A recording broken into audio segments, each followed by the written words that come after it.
Good afternoon.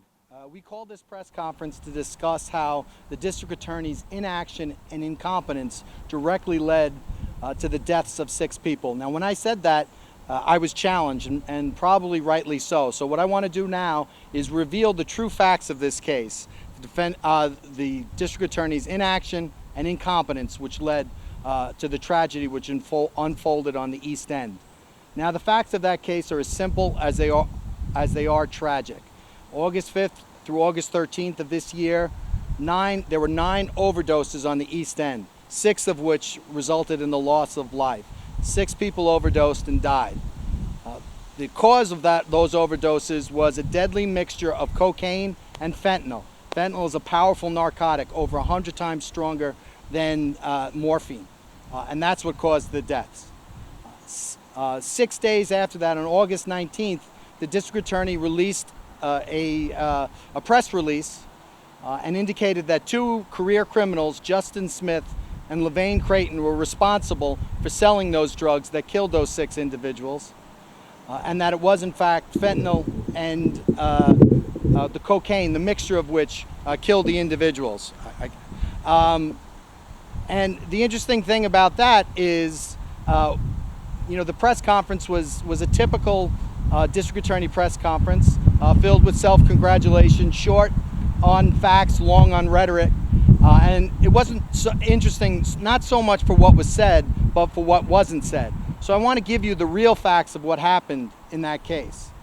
So while they were talking, and they were indicating that Levain Creighton and Justin Smith were responsible for these deaths, I realized that I knew these individuals through my career as a prosecutor in Suffolk County. With regard to Justin Smith, I knew him because I prosecuted him.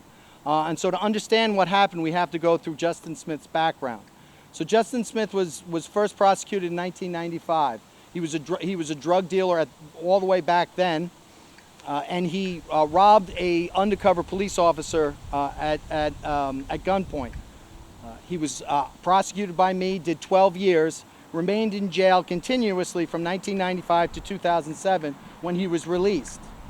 In 2007, when he was released, he stayed out of trouble for about a month, and then he immediately got in trouble again, selling drugs, and did another 3 years. And that's significant because that makes him persistent felony offender eligible under our existing law, which means his next felony, he's looking at a sentence of up to life imprisonment. And that's not what I said. That's what's on the district attorney's own press release. Okay, so that's Justin Smith. And so what happens? Well, in October, according to the sheriff's department, he's arrested, and he's arrested for 3 separate sales, criminal sales of controlled substance, 3 felonies. He's also found to be in possession of both cocaine and fentanyl, the very recipe, the very prescription for death that caused the death of these 6 individuals. And that's a felony as well. So when you're looking at it, the criminal sale of controlled substance, each of those 3 individually, if he's prosecuted, he's looking at life imprisonment. The felony possession of drugs, if he's prosecuted, he's looking at life imprisonment. But what happens? Nothing happens. The defendant is released, and he's continued to go on his way. But it gets worse, because in February of 2021, he's again arrested, and this time charged with possession of fentanyl and possession of cocaine. Both felonies, again, both individually, if prosecuted, looking at up to life imprisonment. But nothing happens, okay?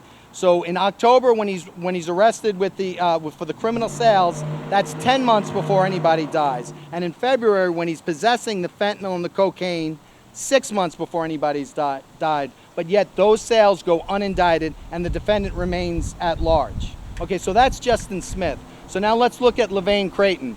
Again, as a former federal prosecutor, I recognize Levain Creighton's name. I knew him as an actor, a player in the East End drug trade. Justin Smith's 45, Levain Creighton's 51. They are lifetime criminals. Okay, they need to be prosecuted. Levain Creighton has at least one prior narcotics sale, and that means he's a prior felony under our law. That means his next felony, he's looking at mandatory upstate jail and at least 9 years incarceration.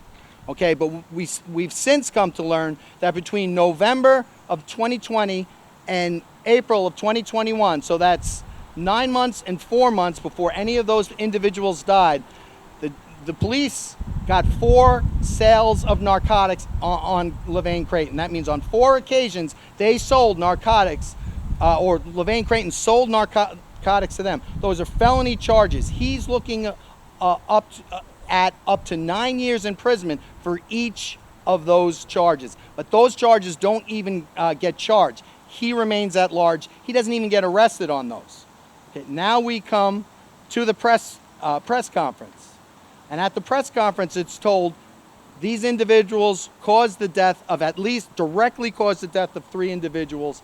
They presented a clear and present danger to the citizens of Suffolk County. They were peddling poison, and they needed to get off the streets as soon as possible. All of that is true. But what they didn't tell you is it didn't happen, because that could have happened. Because if the district attorney acted, they could have been taken off the streets as far back as 9 or 10 months before anyone had to die. So now, at the arraignment, LaVane Creighton is subsequently charged with manslaughter, and he's kept in jail. And the theory is, according to the district attorney's office, that Smith, who possessed the fentanyl and the cocaine, gave it to Creighton, and Creighton sold it to 2 or 3 individuals who later wound up overdosing and unfortunately dying. Okay, so Creighton is charged with manslaughter, but what about Smith? Smith's not charged with manslaughter. Smith is the only one in this case, to our knowledge, who possessed the fentanyl, the deadly narcotic which causes the death, and he's not charged with manslaughter. But based upon the district attorney's words and rhetoric, Smith is held originally on $200,000 bail. Originally, or recently, Smith was indicted.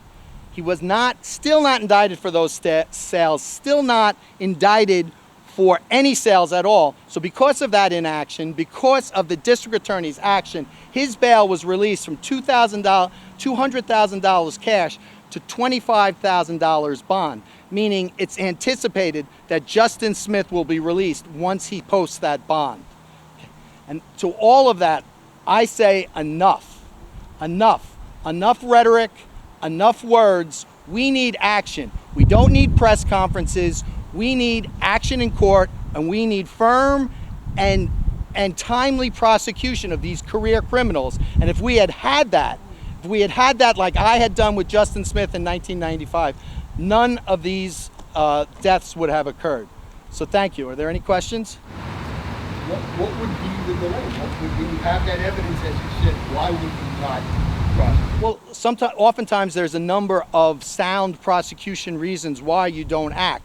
One of the biggest ones is you want to move up the chain and get the big actors, those responsible. But as I said, my career in law enforcement and other law enforcement people will tell you, these are the big fish. These are the guys driving the drug trade on the East End. One is 51, one is 45. They're looking at a tremendous amount of incarceration collectively and individually. They're the individuals. They're the reason why you do these cases. So prosecute them. Prosecute them for those sales. Put them in jail timely so people don't have to die. Don't wait until after the tragedy. As prosecutors and law enforcement, we have to act and anticipate to protect the public. Correct me, but it's not just the size of the case. If you've got these kinds of multiple crimes, well, wouldn't that be an indication? See, the size of the case could be splashy, and it could be something you could brag about and talk about, but really it's the results that matter. And the results, when you're talking about dangerous people, it's the amount of incarceration they could do. Smith could do up to life imprisonment. Creighton could do up to 9 years consecutively, so 36 years conceivably. So that's enough of leverage over those individuals. That's enough of a hammer over these individuals. So act. Smith possessed the very fentanyl that caused the death of these individuals. Act. Act before tragedy ensues. That's what a prosecutor does. A politician waits, builds a case, has a nice press conference, and then never follows through. We've had enough of that. I'm sorry, I got here a little late. Justice Smith was saying that he could get out on bail at this point. At the original arraignment, he was held on $200,000 cash bail based on the fact that it was his actions which led to the sale of drugs which caused the death. That was the district attorney's rhetoric at the time of his original arrest. Now we get the indictment back. He's charged with a new 4-count indictment, 1 possession felony, 3 misdemeanors, no drug sales, no manslaughter charges to answer for the 3 individuals who died. So as a result of the rhetoric not matching the action, the judge reduced the bail to $25,000 bond, and it's anticipated that he's going to be able to make that. And I hope that this will finally spur the district attorney to do something, indict those sale cases, give him what he deserves, which is a sentence of up to life imprisonment. Is there a timeline that he has to do that by? The timeline, the 180 day, unless it's been waived, in which he automatically gets out, has already happened. But he's got 6 months in which to do that, so he's ample time to do it. He just has to act. He should have acted back in October. We're already in September, almost 11 months later. Act now.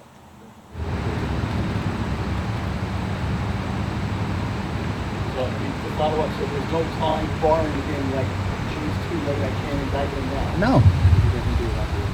No, and if he doesn't do it, I am going to do it, okay? I will do it first thing in January, okay? It needs to get done. It should have been done a lot longer, a lot sooner.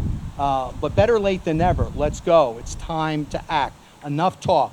We need action. We need to stop the revolving door of justice in Suffolk County. All right, everybody likes to complain about the laws, and the laws are tough, okay? The laws have been changed, but the laws in effect are still effective enough to prosecute criminals, violent criminals, drug dealers, if you act, but you need to act. Thank you.